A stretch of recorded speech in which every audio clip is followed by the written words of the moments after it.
नमस्कार, एनडीटीवी राजस्थान देख रहे हैं आप और मैं हूं आपके साथ शिवानी मिश्रा। बच्चे परीक्षा की तैयारी में लगे हैं। उन्हें टेंशन फ्री रखने की कई स्तर पर कोशिश हो रही है, क्योंकि वो जब तक तनाव मुक्त नहीं रहेंगे तब तक अच्छे से परीक्षा नहीं दे पाएंगे। एक्सपर्ट्स लगातार बच्चों को सलाह दे रहे हैं। खुद प्रधानमंत्री नरेंद्र मोदी परीक्षा पर चर्चा के दौरान बच्चों को मोटिवेट कर चुके हैं। सवाल यह है कि परीक्षा के वक्त बच्चों पर तनाव कैसे हावी होता है और उन्हें कैसे टेंशन फ्री रखा जाए, इसी पर आज चर्चा करेंगे एक्सपर्ट्स से। फिलहाल आपको बता दें कि इसके लिए तमाम एक्सपर्ट्स की ओर से बच्चों को तनाव मुक्त रहने के टिप्स दिए जा रहे हैं, ताकि बच्चे मोटिवेट होकर परीक्षा की तैयारी करें। लगातार बच्चों को यह सलाह दी जा रही है टाइम मैनेजमेंट किस तरीके से करें और तनाव मुक्त रहकर अच्छे से परीक्षा दें। उन्हें टेंशन फ्री रखने के लिए कई स्तर पर कोशिश की जा रही है। परिजनों को भी ये सलाह दिया जा रहा है कि बच्चों को टेंशन फ्री रखकर बिना किसी प्रेशर के परीक्षा की तैयारी कराएं और परीक्षा की तैयारी को लेकर प्रधानमंत्री नरेंद्र मोदी ने भी परीक्षा पर चर्चा के दौरान बच्चों के सभी सवालों के जवाब दिए और टेंशन फ्री रहकर परीक्षा की तैयारी करने की बात कही। ज़्यादातर बच्चे वही डिप्रेशन में आते हैं जो पूरे साल पढ़ाई नहीं करते हैं और लास्ट मोमेंट पे जो अपनी बुक्स को ओपन करते हैं। तो स्टूडेंट्स को चाहिए कि एक कंटिन्यू रिदम के साथ में अपना सिलेबस को मैनेज करें और एग्ज़ाम से कम 1 महीना पहले वो अपने सिलेबस को कंप्लीट करें। ज़्यादा से ज़्यादा वो रिवीजन पर ध्यान दें। और दूसरा, ग्रुप स्टडी काफ़ी हेल्पफुल रहती है। इंडिविजुअल पढ़ने से बेहतर है कि वो अपने 2-3 ऐसे फ्रेंड्स को सेलेक्ट करें जो पढ़ने में सिंसियर हों और उनके साथ में ग्रुप स्टडी करें और बीच बीच में ब्रेक लेते रहें। ऐसा नहीं कि आप नॉन स्टॉप बहुत लंबे समय के लिए बड़ी सिटिंग दे रहे हैं। आप 1 घंटा 1.5 घंटा पढ़ें, बीच में आधे घंटे का गैप लें, थोड़ा आप अपनी फैमिली वालों से बातें करें या फिर कोई और एक्टिविटी करें। ग्राफिक्स के जरिए आपको दिखाते हैं कि परीक्षा का टेंशन बच्चों पर हावी ना हो, इसके लिए क्या कुछ प्रयास किए जा रहे हैं। परीक्षा पर चर्चा के एपिसोड के दौरान प्रधानमंत्री ने शुरुआत की और पीएम मोदी ने टिप्स दिया है।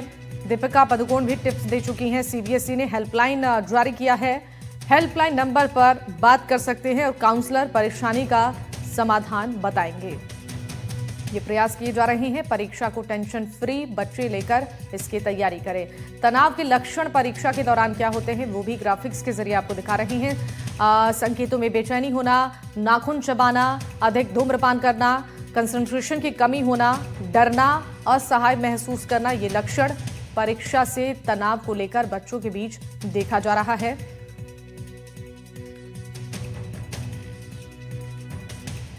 तो परीक्षा में तनाव के जो लक्षण हैं बच्चों के अंदर, वो हम आपको ग्राफिक्स के जरिए दिखा रहे हैं। तो अभिभावक इसको किस तरीके से ध्यान में रखें वो भी हम आपको दिखा रहे हैं। ज्यादा पढ़ाई के लिए दबाव ना बनाएं, बच्चों को प्रोत्साहित कर उन्हें तैयार करें। बच्चों के साथ थोड़ी देर जरूर बैठें और बच्चों को बताएं कि ग्रेड का ज्यादा महत्व नहीं होता है। बच्चों का भावनात्मक सहारा बने और बच्चों की छोटी गलती पर भी उन्हें नहीं डांटें। तो अभिभावकों से यही अनुरोध किया जा रहा है कि वो बच्चों पर ध्यान दें। ऐसे समय में ज्यादा पढ़ाई के लिए दबाव ना बनाएं, बच्चों को प्रोत्साहित करें और उन्हें तैयारी के लिए समझाएं। बच्चों के साथ थोड़ी देर समय जरूर दें, उनके साथ बैठे बातचीत करें। बच्चों को बताएं कि ग्रेड का ज्यादा महत्व नहीं है, इसलिए इसको लेकर भावनात्मक सहारा परिजनों को बनने की जरूरत है। और इस पर चर्चा करने के लिए हमारे साथ कुछ खास मेहमान जुड़ रहे हैं। परिचय के साथ इस चर्चा को हम आगे बढ़ाएंगे। डॉक्टर सत्यकांत त्रिवेदी हमारे साथ जुड़ चुके हैं, मनोचिकित्सक हैं, बहुत स्वागत है सर आपका। डॉक्टर वंदना चौधरी हमारे साथ चाइल्ड साइकोलॉजिस्ट हैं, आपका भी बहुत स्वागत है मैम। और अभिषेक जैन बिट्टू हमारे साथ जुड़ चुके हैं, प्रवक्ता अभिभावक संघ के, आपका भी स्वागत है। और जावेद अहमद हमारे साथ लेक्चरर जुड़ चुके हैं, आपका भी बहुत स्वागत है सर। शुरुआत में आपके से सर करना चाहूंगी सत्यकांत जी, बच्चों में परीक्षा का जो तनाव है उससे तमाम परेशानियां बच्चों को होती है, परिजनों का सहयोग कितना जरूरी है और किस तरीके से स्ट्रेस फ्री रहकर बच्चे परीक्षा की तैयारी करें, इसके लिए क्या टिप्स हुए? देखिए, एग्जाम की इस घड़ी में अचानक परिवर्तन नहीं किए जा सकते एक्स्ट्रा ऑर्डिनरी परफॉर्मेंस में, और ना ही कोई तैयारी का नया प्लान बनाया जा सकता है। तो ऐसे में अगर बच्चा कूल काम रहेगा तो जो भी उसने पढ़ाई की है उसका बेहतर वो यहाँ पर अपनी परीक्षा में दे पाएगा। और वो कहाँ से आएगा? जहां पर संवाद शैली जो है परिवार के सदस्यों की, वो बेहद विनम्रता के साथ में हो। कहीं पर टॉन्ट, व्यंग से, जहरीले वाक्यों से जो कि ट्रिगर कर सकते हैं, बच्चे में असुरक्षा का भाव ला सकते जी। हैं, उसमें हीन भावना विकसित कर सकते हैं। ऐसे जहरीले वाक्यों से परिवार के सदस्यों को बचना चाहिए। सबके स्क्रीन टाइम कम से कम या अगले कुछ दिनों के लिए 0 हो। उनकी बात सुने, उनकी लाइफ स्टाइल पर विशेष ध्यान दें कि वो 7 से 9 घंटे की नींद ले रहे हैं या नहीं ले रहे हैं, उनका हाइड्रेशन प्रॉपर है या नहीं है, उनकी डाइट प्रॉपर है कि नहीं है। तो ये 3-4 ऐसे टूल हैं जो अगले 15-20 दिनों के लिए प्लान में नंबर 1 पर आने चाहिए। अगर हम एग्जाम के 6 महीने पहले, 8 महीने पहले की बात कर रहे होते तो शायद टूल्स दूसरे होते, बट अभी अगले 20 दिन, 30 दिन के लिए तो आपको यही स्ट्रेटजी अपनानी चाहिए। बिल्कुल सर, सही कहा आपने। डॉक्टर वंदना, आपसे जानना चाहेंगे, बच्चों में एग्जाम को लेकर जो फियर है, जो प्रेशर है, उसका असर उनके स्वास्थ्य पर भी पड़ता है, क्योंकि कम समय में बच्चे पैनिक हो जाते हैं कि कैसे रिवीजन करें, कैसे तैयारी करें और कैसे अच्छा स्कोर करें। एक प्रेशर होता है, स्कूल में भी कंपटीशन होता है, तो बच्चों के दिमाग में इस समय में जो प्रेशर रहता है पढ़ाई को लेकर, एग्जाम को लेकर, उससे किस तरीके से कम किया जा सकता है और अच्छे से वो अपनी तैयारी को कर सके टेंशन फ्री रहकर? देखिए, बच्चों के एग्जाम में जो एग्जाम की जिम्मेदारी वो सिर्फ बच्चों की ही नहीं होती, उनके अध्यापक, coaching teachers, tuition teachers, parents सभी की होती है। इस दौरान उनका, जैसा कि कहा गया, कि भावनात्मक इमोशनल सपोर्ट बहुत जरूरी है। कई बार बच्चे लो फीलिंग करने लग जाते हैं कि हमें तो सब कुछ आता हुआ भूलने लग गए हैं। तो इस समय उनको विश्वास दिलाना चाहिए कि देखो बेटा, आपने जो याद किया है वो डेफिनेटली आपके माइंड के एक पार्ट में सेव है। जैसे एग्जाम में कोई क्वेश्चन आएगा, आप डेफिनेटली वो रिकॉल करके सामने आ ही जाएगा। क्योंकि उस टाइम बच्चे समझ नहीं पाते हैं कि मैंने याद तो किया है, लेकिन क्या पता एग्जाम में रहेगा या नहीं रहेगा। तो यहाँ पर उनको ये जब विश्वास दिलाया जाता है कि नहीं, आपने किया है, वो आपके अंदर ही है, वो जरूर याद रहेगा, तो बच्चे कहीं ना कहीं अपना वो कॉन्फिडेंस वापस से गेन करते हैं। उनमें वो फियर अटैक नहीं आते हैं, क्योंकि उन्हें विश्वास हो जाता है कि बड़े भी हम पर विश्वास कर रहे हैं, तो हमें अपने ऊपर भी विश्वास करना चाहिए। वहीं एक और चीज जो जैसा कि सर ने भी कहा, डॉक्टर सत्यकांत त्रिपाठी ने कहा, कि बच्चों को व्यंग या कटाक्ष से बचना चाहिए। ऐसे टाइम में बच्चे बहुत छोटी छोटी जो क्वेश्चंस हैं वो कई बार टीचर्स से भी करते हैं, कोचिंग टीचर्स या ट्यूशन टीचर्स या पेरेंट्स से भी करते हैं। तो उनको जवाब में क्या मिलता है? पूरे साल तो पढ़ाई की नहीं, अब एग्जाम टाइम में पढ़ने से क्या हो जाएगा, छोड़ दे, इसको जरूरत नहीं है। तो इस तरह के टिप्पणियां, कटाक्ष से पेरेंट्स, टीचर्स सब बचे। चाहे वो कितनी सिली क्वेश्चन या बहुत इजी सा क्वेश्चन या टफ क्वेश्चन ही क्यों ना हो, एक बार का रिप्लाई, उसका सेटिस्फाइंग आंसर देना जरूरी है। चाहे वो बच्चा एग्जाम में वो अटेम्प्ट करे या ना करे, लेकिन उसमें कॉन्फिडेंस रहेगा कि मुझे सपोर्ट मिला है। तो जहां उसको मुझे सपोर्ट मिला है, तो वो नेगेटिविटी जोन में नहीं जाता है। उसको लगता है कि यार मुझे बताया गया, मुझे सपोर्ट मिला है, और वो कॉन्फिडेंस, उसका एस्टीम लेवल बढ़ाता है, उसमें सेल्फ एस्टीम और अच्छा स्ट्रांग हो जाता है। और ये सारी चीजें उसको नेगेटिविटी जोन में, डिप्रेशन में, एंशियस स्टेज में आने से रोकते हैं। बिल्कुल सही कहा मैम आपने। अभिषेक जी, आपसे ये जानना चाहेंगे कि परिवार वालों का साथ इस समय में कितना महत्वपूर्ण है, ये सभी को पता है। पेरेंट्स को क्या टिप्स अपनाने चाहिए कि बच्चा टेंशन फ्री रहकर वो परीक्षा की तैयारी कर सके? क्योंकि कई पेरेंट्स बच्चों को प्रेशर देते हैं अच्छा स्कोर करने के लिए, समय कम होता है और बच्चे के ऊपर अच्छा स्कोर करने का एक प्रेशर होता है। तो परिवार में जो माहौल है उसे किस तरीके से सही रखना, और परिजनों को क्या इस वक्त में बच्चों के साथ व्यवहार करना चाहिए, कैसे उनके साथ समय बिताना चाहिए ताकि उनका कॉन्फिडेंस बढ़े? बिल्कुल मैम, मैं तो ये कहना चाहूंगा, जैसे अभी एग्जाम का दौर चल रहा है, तो इस एग्जाम के दौर में अभिभावकों को वो क्रियाएं नहीं अपनानी चाहिए जो इस समय जरूरी नहीं है। जिस प्रकार से पूरे साल भर हम अपने बच्चों के साथ उठते बैठते हंसते खेलते हैं, उसी हिसाब से एग्जाम के पीरियड में भी बच्चों के साथ वही बर्ताव करना चाहिए, जिससे बच्चों को ये कभी नहीं लगे कि हमारे अभिभावक या हमारे माता पिता हमारे ऊपर कोई प्रेशर बना रहे हैं एग्जाम को लेकर। मैं तो सभी अभिभावकों से यही निवेदन करना चाहूंगा आपके चैनल के माध्यम से कि जिस हिसाब से आप लोग पूरे 12 महीने जो पीरियड अपने बच्चों के साथ बिताते हैं उसी हिसाब से अपने बच्चों के साथ रहे और बच्चों को भी वही माहौल प्रदान करे जिससे उसको ये बिल्कुल भी ना लगे कि उसके ऊपर कोई मानसिक तनाव आ रहा है या नहीं आ रहा, कोई प्रेशर बिल्डअप हो रहा है या नहीं हो रहा। तो इन चीजों को अगर बच्चों से अगर आप कोई रेस्पॉन्स चाहते हैं तो वो रेस्पॉन्स तभी मिल पाएगा जब वो माइंडली फ्री होगा। माइंडली फ्री रखने के लिए उनके साथ खुला महसूस होना, उनको खुला स्वतंत्र रहना उनका बहुत अति आवश्यक है। तो इस परीक्षा के पीरियड में जैसे 11 महीने अभिभावकों ने निकाले हैं, वैसे 12वां महीना जो एग्जाम का सबसे अहम पीरियड होता है, जो बच्चों के विद्यार्थियों के लिए होली दिवाली जैसे त्योहारों जैसा खुशनुमा माहौल होता है कि उसको लगता है कि मेरा भविष्य अब 1 साल और आगे बढ़ेगा एग्जाम देने के बाद। तो उस चीज को बढ़ाने में अभिभावकों को योगदान देना चाहिए और बिल्कुल एकदम शांत वातावरण रखकर बच्चों को पढ़ाई के लिए प्रोत्साहित करना चाहिए। बिल्कुल सही कहा आपने। अगर पेरेंट्स सपोर्ट करेंगे तो बच्चों के दिमाग पर ज्यादा प्रेशर परीक्षा को लेकर नहीं होगा। जावेद जी, आपसे ये जानना चाहेंगे, बच्चे इस समय में कम समय में काफी परेशान हो जाते हैं। टाइम मैनेजमेंट को लेकर हर बच्चों की एक बड़ी परेशानी होती है कि टाइम को कैसे मैनेज करें, टाइम टेबल कैसा बनाएं, रिवीजन कैसे करें, और कम समय में तैयारियों को पूरा करना एक बड़ा टास्क हो जाता है। ऐसे में बच्चों को क्या टिप्स सर आप देना चाहेंगे कि कैसे टाइम मैनेज करे वो? शिवानी जी, सबसे पहले तो आपका बहुत शुक्रिया है, आज आपने बहुत अच्छे टॉपिक पर डिस्कशन बुलाया और ये बहुत जरूरी भी था क्योंकि हफ्ते परीक्षा शुरू होने वाली है। तो इसमें क्या है कि जो अभी आप लोगों ने बताया कि भाई वो पेरेंट्स को टेंशन बच्चों को दूर रखे उसको चाहिए, लेकिन बच्चों को क्या करना चाहिए, टाइम मैनेजमेंट पे कोई तो पेपर्स मॉडल पेपर किया, सीबीएसई ने भी किया, ये इनकी वेबसाइट में मॉडल पेपर्स होते हैं। तो उन मॉडल पेपर को जैसे एक पेपर आज ले लिया उसको करने बैठे तो उससे उनको पता लगेगा कि मेरे पास जो है पेपर लिखने में कितना टाइम लगता है, क्या क्या गलतियां हो रही थी। तो सबसे पहला काम तो उससे को दूर करने में ये जो पेपर को सॉल्व करते हैं वो सबसे पहला काम। ये फील्ड में करीब 30 साल हो गए मैथमेटिक्स पढ़ाते हुए और मैंने ये देखा है कि बच्चे लास्ट टाइम पे आके वो सॉल्व कैसे होगा उनको हो नहीं रहा, ये चैप्टर तो मैंने किया ही नहीं।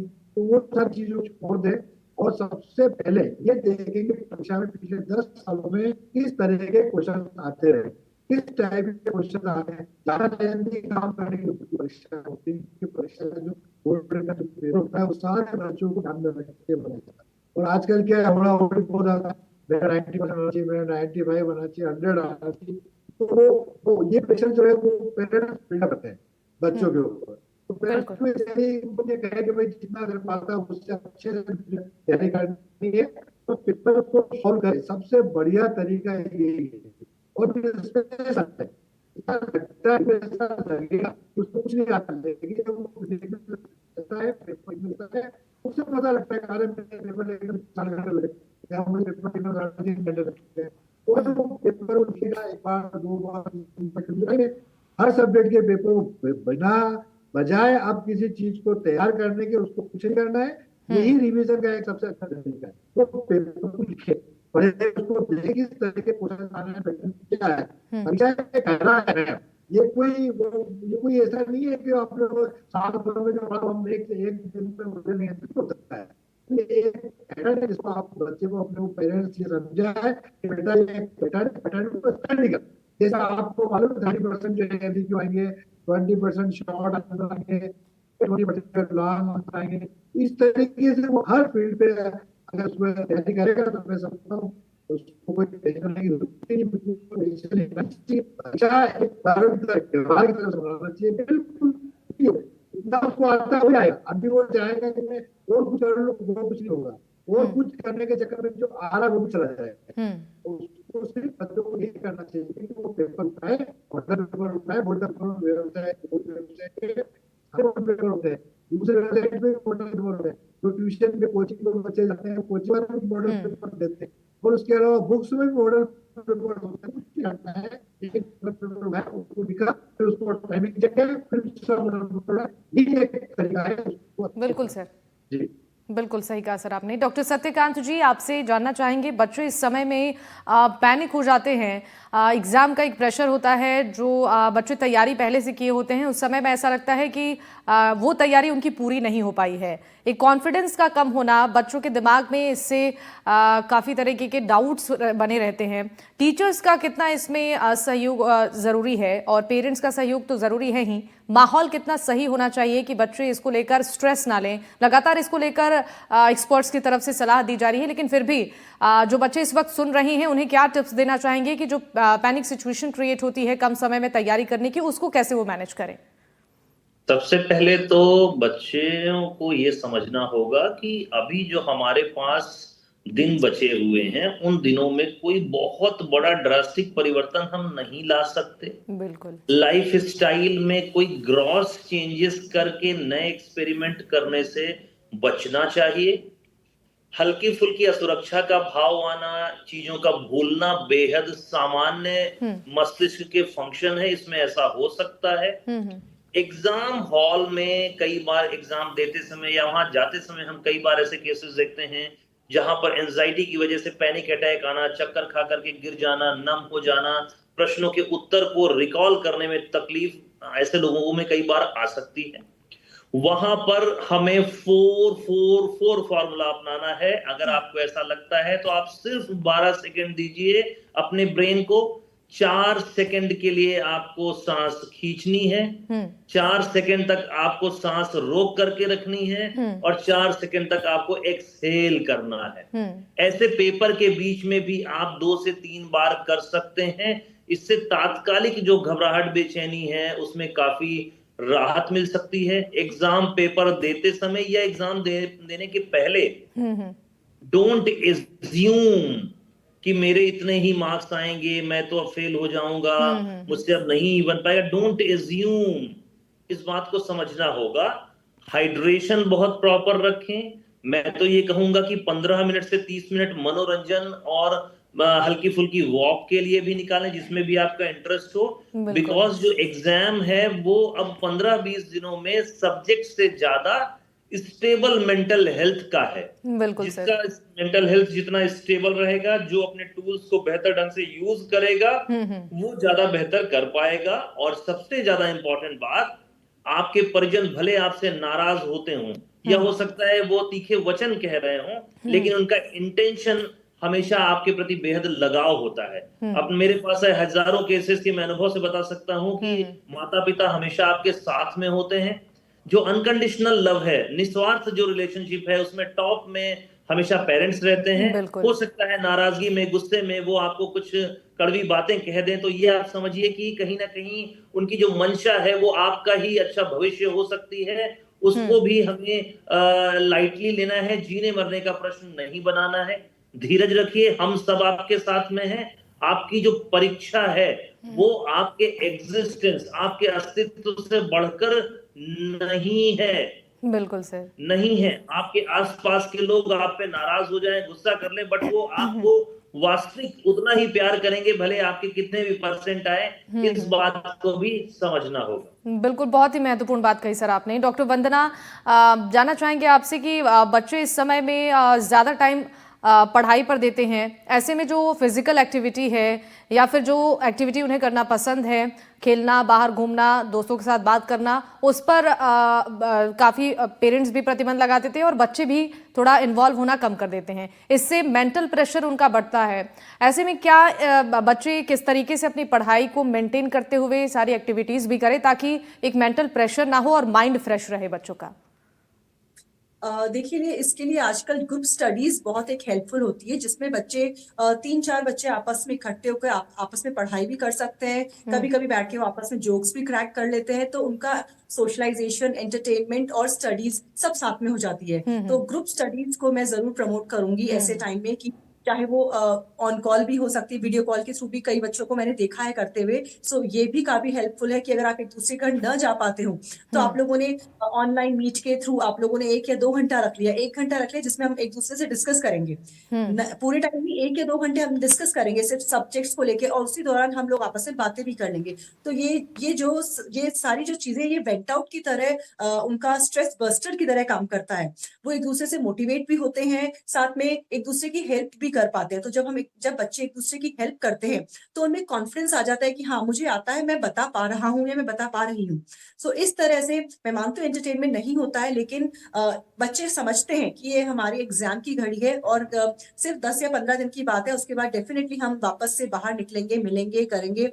तो फिजिकल एक्टिविटी में वो चाहे तो अपनी चेयर पे स्ट्रेचिंग कर सकते हैं। स्ट्रेचिंग उनके लिए बहुत जरूरी है, जो बिल्कुल। कि माइंड के लिए भी, ब्लड सर्कुलेशन के लिए भी और एक फ्रेशनेस के लिए भी इम्पोर्टेंट है। सो उसके साथ साथ वो अपने रूफ पर या बालकनी में जाकर सुबह अर्ली मॉर्निंग जाके वो वॉक करते हुए भी कुछ रीड कर सकते हैं, जिससे उनका फ्रेश एयर उनको मिलेगी और साथ में एक उसको उनको रूम से मोनोटोनसनेस भी बाहर आएगी। क्योंकि कई बार बच्चे सिंपल एक रूम में बैठे बैठे उनको बहुत वो शेल में चले जाते हैं कि रूम ही रूम से बाहर निकलने में। तो इस जब वो एग्जाम के लिए बाहर निकलते हैं तो उनको घबराहट सी फील होती है। तो मैं बच्चों से कहूंगी आपको रूम से बाहर निकलना बहुत ज्यादा जरूरी है। जी। चाहे आप छत पर जाइए, चाहे आप अपनी बालकनी में जाइए, चाहे आप रोड पर जाकर या पार्क में जाके एक राउंड ही लगाकर आइए, लेकिन बाहर निकलना जरूरी है दिन में एक बार। बिल्कुल मैम, ये बहुत महत्वपूर्ण है कि फिजिकल एक्टिविटी को ध्यान में रखते हुए अपनी तैयारी करें ताकि किसी प्रकार की कोई शारीरिक दिक्कत ना आए। अभिषेक जी, परिजनों का सहयोग काफ़ी इस वक्त में ज़रूरी है, क्योंकि कई बार पेरेंट्स बच्चों की प्रॉब्लम्स को नहीं समझ पाते हैं, समय कम होता है और बच्चे के ऊपर एक प्रेशर रिवीजन का और पढ़ाई का, परीक्षा का होता है। परिजनों को एक्सपेक्टेशन ज़्यादा होती है कि बच्चा अच्छा स्कोर करे और एक प्रेशर उनकी तरफ से बच्चों को बनाया जाता है। हालांकि इंटेंशन गलत नहीं होता है, लेकिन कई बार ये प्रेशर बच्चों के लिए काफ़ी नुकसान होता है, उन्हें एंजाइटी, डिप्रेशन की प्रॉब्लम हो जाती है। ऐसे में अभिभावकों को किस तरीके से उनके साथ बर्ताव करना चाहिए ऐसे समय में, स्कोर को लेकर, तैयारी को लेकर? बिल्कुल, बहुत अच्छा क्वेश्चन है मैडम। मैं इस विषय पे ये कहना चाहूंगा कि अभिभावकों को बच्चों के साथ ऐसा बर्ताव बिल्कुल भी नहीं करना चाहिए कि जिससे उनसे खाली सिर्फ पूछा जाए, बल्कि उनसे उनकी शिकायतें पूछी जाए कि उनको किस चीज में क्या समस्या आ रही है, क्या दिक्कतें आ रही है, वो उस चीज का सोल्यूशन निकाल के देने वाली जो शिक्षा इस समय होनी चाहिए एग्जाम के टाइम पे, वो उनको देनी चाहिए अभिभावकों को। ये नहीं करना चाहिए कि भाई आज क्या पढ़ाई की, कैसे पढ़ाई की, क्यों पढ़ाई नहीं की। तो ये क्वेश्चन बिल्कुल भी नहीं करें उनसे। और प्रेजेंट में उनके साथ बैठ के बेटा आज क्या, कौन से विषय में क्या दिक्कत आई, कल कौन सा एग्जाम है उसमें क्या दिक्कत आ रही है, कैसे दिक्कत आ रही है, तो उस चीज का सोल्यूशन निकालने में उनकी मदद करे। उनसे ना तो उनको डांटे, ना उनको पुचकारे, ज्यादा लाड भी नहीं करना और ज्यादा प्यार भी नहीं करना। उनको इतना सा महसूस करवा देना कि हम अभिभावक और आप बच्चे हैं हमारे, तो हमें उस हिसाब से आपके साथ बर्ताव करना है। लेकिन ये नहीं है कि हम मास्टर ही बन जाए, ये नहीं करना चाहिए। क्योंकि अभिभावकों के ऊपर वैसे प्रेशर ऑलरेडी और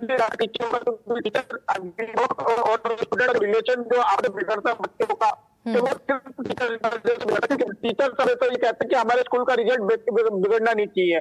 इसी वजह से अभिभावक उस चीज के ऊपर प्रेशर में आता है और इसी चक्कर में अभिभावक अपने बच्चों के ऊपर प्रेशर हावी करता है। तो उस चीज मैं अभिभावकों को ये कहना चाहूंगा, खाली सिर्फ आपके चैनल के माध्यम से, कि टीचर को और स्कूल को ना देख करके आप खाली सिर्फ अपने बच्चों को देखें और उसके मेंटली प्रेशर को देखें, और उस बच्चा जितनी जल्द से जल्द रिलीफ पाएगा उतना अच्छा बेहतर वो कर पाएगा। बिल्कुल बिल्कुल सही कहा सर आपने। जावेद जी, देखिए, बच्चे 1 साल तक तैयारी करते हैं परीक्षा की, लंबे समय तक उनकी तरफ से पूरी तैयारी होती है कि कोर्स कंप्लीट हो जाए और अच्छे से तैयारी हो पाए। जब परीक्षा की घड़ी आती है उस समय रिवीजन को लेकर बच्चे काफ़ी कंफ्यूज रहते हैं, किस सब्जेक्ट को कितना समय देना है, कैसे रिवीजन करना है ताकि कम समय में उनकी परीक्षा की तैयारी सही तरीके से हो पाए। रिवीजन को लेकर क्या टिप्स बच्चों को देना चाहेंगे सर? मैंने बताया ना आपको, जैसे कि रिवीजन कोई मेरे तरीके का बताया कि आपके पास जो मॉडल पेपर आता है या जो भी आपके क्वेश्चंस हैं, आप सब नहीं करें। 5 क्वेश्चन एक से आप उसको एक कोई करें, फिर अगली एक्सरसाइज में 5 क्वेश्चन एक से तो आप एक कोई करें। उससे आपको ये जानने को मिल जाएगा कि मुझे इसमें कितना आता है। इसके अलावा इसमें सबसे अच्छी भूमिका जो होती है साहब, वो होती है उस बच्चे के टीचर, कंसर्निंग टीचर से वो संपर्क में रहे। बच्चे के तो एग्जाम मेरा नहीं होता है, लेकिन टीचर के लिए वो एग्जाम मेरा नहीं होता है। वो एग्जाम 10 बार 25 बार ऐसे होता है। तो टीचर को तो सारा एक्सपीरियंस है, उसको ये सारी मालूम होती है कि कौन से क्वेश्चन करना चाहिए, कौन से क्वेश्चन नहीं करना चाहिए, कौन से क्वेश्चन पे ज्यादा ध्यान देना है, कौन से पे कम ध्यान देना है। तो उसका स्ट्रेस कम करने में सबसे ज्यादा मदद है वो उसका टीचर। वही मैं कहता हूँ बच्चों को टीचर से बराबर संपर्क करना चाहिए। सर मुझे ये नहीं आ रहा है, या मुझे और क्या तैयारी करना चाहिए, सबने इतना कर लिया है, या मेरे को टाइम कम पड़ रहा है, वो आपके पास क्या टिप्स है। तो टीचर क्या तो सारी बातें माँ बाप तो घर में बात कर सकते हैं, लेकिन टीचर जो स्कूल में लगा है उसके बाद curriculum लगा। क्योंकि मेरा ऐसा मानना है कि एग्जाम देता है, एग्जाम तो नहीं देता, तो वो कभी कोई टीचर ये नहीं चाहेगा कि मेरा बच्चा मेरे को कम नंबर लाए, वो नहीं ठीक है। कहेगा कि मेरा बच्चा किससे कम से ज्यादा नंबर लाए। तो इस टीचर से कंसल्टिंग टीचर का कंसर्न होना जरूरी है। प्लस बिल्कुल सर। रिवीजन के लिए मैं बताया, जैसे मान लीजिए एक एक्सरसाइज में है तो हमें 5 क्वेश्चन है तो हमें एक ही दूसरी बात यह है कि बोर्ड की पिछली बात कर रहा हूँ, इसमें ज्यादा कठिन चीजों को ज्यादा बिल्कुल ध्यान देना ही नहीं, जितने आसान आसान वो कर सकते, क्योंकि आप पैटर्न बदल गया था, पहले पैटर्न अलग था, अलग है, तो छोटी चीजों को ज्यादा पढ़ना है। जी जो उदाहरण एग्जाम्पल देके, शॉर्ट एग्जाम्पल देके किताब में उनको ज्यादा बिल्कुल। पेपर सेंटर में यही माइंड है, वो शॉर्ट एग्जाम्पल के दे कुछ बात करता है। तो पेपर जो पेपर होता है आपकी 2 पेपर में रहा हुआ हूँ, तो वहाँ पेपर सेंटर के दिमाग में यही बात चलती है कि मुझे कितना % बच्चों को जो है इजी क्वेश्चन देना है, कितना मुझे मेंटल टॉर्चर बिल्कुल वाले सर। क्वेश्चन देना है, कितना उसमें सब क्लियर बच्चे को बिल्कुल बिल्कुल। टेंशन देना नहीं है। सबसे वो ये कह रहे हैं कि बेटा जितना आता है उसी का बिल्कुल सर, यानी कि बच्चे अगर इस तरीके से तैयारी करते हैं बिना प्रेशर के तो अच्छा स्कोर भी करेंगे और उनका मेंटल और फिजिकल हेल्थ भी सही रहेगा। आप सभी मेहमानों का बहुत शुक्रिया हमारे साथ इस खास चर्चा में शामिल होने के लिए और अपना कीमती समय एनडीटीवी राजस्थान के साथ साझा करने के लिए। इसी के साथ इस चर्चा में फिलहाल के लिए बस इतना ही। तमाम खबरों के लिए आप देखते रहिए एनडीटीवी राजस्थान। नमस्कार।